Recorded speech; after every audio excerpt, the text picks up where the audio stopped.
बच्चों ने कहा तुम तो कहते हो तुमने कभी चलाई नहीं, हमें तो लगता है तुम झूठ बोल रहे हो, तुमने पूरी ट्रेनिंग ली है।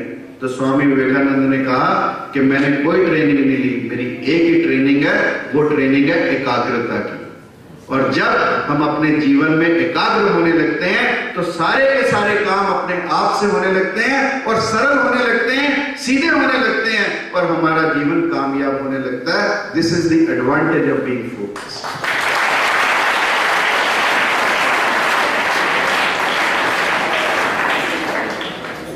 और आप कुछ भी करो जीवन में, यदि आप सब कुछ कमा लें और कुछ सेवा के कार्य ना करें तो हमारा जीवन बेकार है।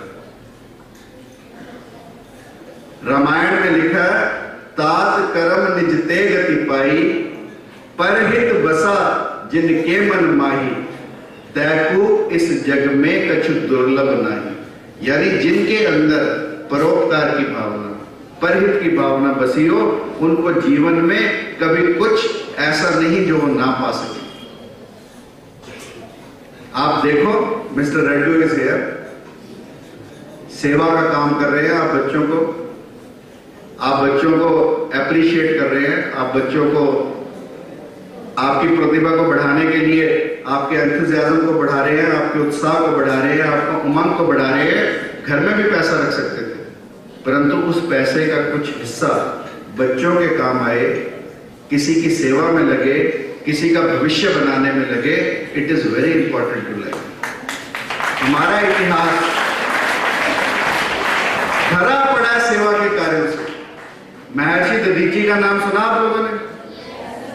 अपनी हड्डियों का दान दे दिया इस मानवता को बचाने के लिए। राजा शिवी का नाम सुना? कबूतर की जान बचाने के लिए अपना मांस दे दिया। राजा रघु का नाम सुना? नहीं सुना ना? रघुपति रीत सदा चली आई, प्राण जाए पर वचन न जाए। राजा रघु से शुरू होती है। राजा रघु ने एक ब्राह्मण को दान देने के लिए कुबेर पर्वत पर चढ़ाई कर दी थी। राजा दिलीप ने गाय की रक्षा करने के लिए अपने प्राणों की बाजी लगा दी थी। और कर्ण ने मरते मरते एक ब्राह्मण को दान देने के लिए, उसके पास उस समय कुछ नहीं था, खून से लहूलुहान था, याद आया कि एक दांत सोने का लगा हुआ है, पत्थर उठाया, अपने मुंह पर मारा और वो सोने का दांत निकालकर उस ब्राह्मण को दे दिया। ऐसे ऐसे सेवा और त्याग के कार्य हमारे इतिहास में भरे पड़े हैं। तो I want to request you all कि आप जीवन में थोड़ा सा समय सेवा के कार्यों में लगाएं। परमात्मा आपकी भलाई स्वयं से करेगा। जो लोग सेवा के कार्यों में लगते हैं, बिलीव मी, परमात्मा उनकी हमेशा रक्षा करता है और परमात्मा हमेशा उनका साथ देता है और सारी प्रकृति उन लोगों का साथ देती है जो सेवा के कार्य करते हैं। बात यह कि हम जो कुछ भी करें जीवन में वो भगवान को अर्पित करें। मैंने कुछ नहीं किया, जो कुछ करने वाला या करवाने वाला वो भगवान है। गीता में भगवान कृष्ण ने लिखा कि मेरी मर्जी के बिना पत्ता भी नहीं हिल सकता। और मैं आप लोगों को ये बात विश्वास से कहना चाहता हूं कि ये बिल्कुल सच है। बिना प्रभु की कृपा के, बिना प्रभु की इच्छा के, बिना हरि कृपा के कोई पत्ता भी इस जगत में हिल नहीं सकता। ओमर खयाम के बारे में कहते हैं बहुत बड़े सूफी संत थे और एक दिन जंगल से जाने लगे, नमाज का समय हुआ, नमाज पढ़नी शुरू कर दी। नमाज पढ़ रहे थे, एक शिष्य भी साथ में था। इतने में शेर आया। शेर को देखते ही शिष्य तो चढ़ गया पेड़ पे। आजकल के शिष्य ऐसे ही हैं। और ओमर खयाम अपनी नमाज में तल्लीन रहे, अपनी नमाज पढ़ते रहे। शेर आया, ओमर खयाम के सामने बैठा और चुपके से वापस चला गया। जब नमाज पूरी हुई तो वो शिष्य भी नीचे उतर आया। दोनों गुरु और शिष्य कुछ नहीं बोले, आगे चले। जब आगे चले तो रास्ते में शिष्य ने सुना कि ओमर खयाम ने अपनी गाल पर जोर से थप्पड़ मारा।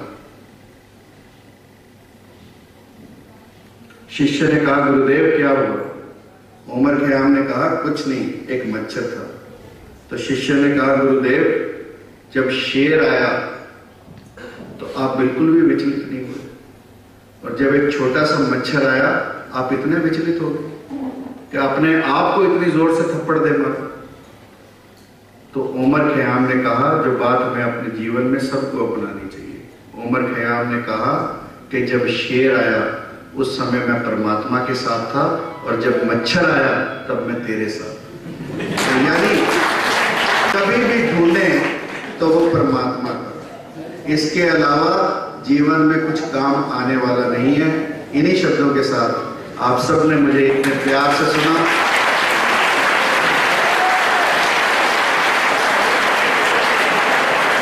इतने ध्यान से सुना। मन तो बहुत करता है आपसे और बहुत सारी बातें करूं, परंतु समय की बाधाएं हैं, इसलिए अपनी वाणी को विराम देता हूं और आप सबके भीतर बैठे उस परमात्मा को नमस्कार करता हूं, और शिवराम साहब का, मैडम अनीता शर्मा का, मैडम रांगी का, और पूरी सहोदया की टीम का, जिन्होंने मुझे यहाँ बुलाकर आप सबसे रूबरू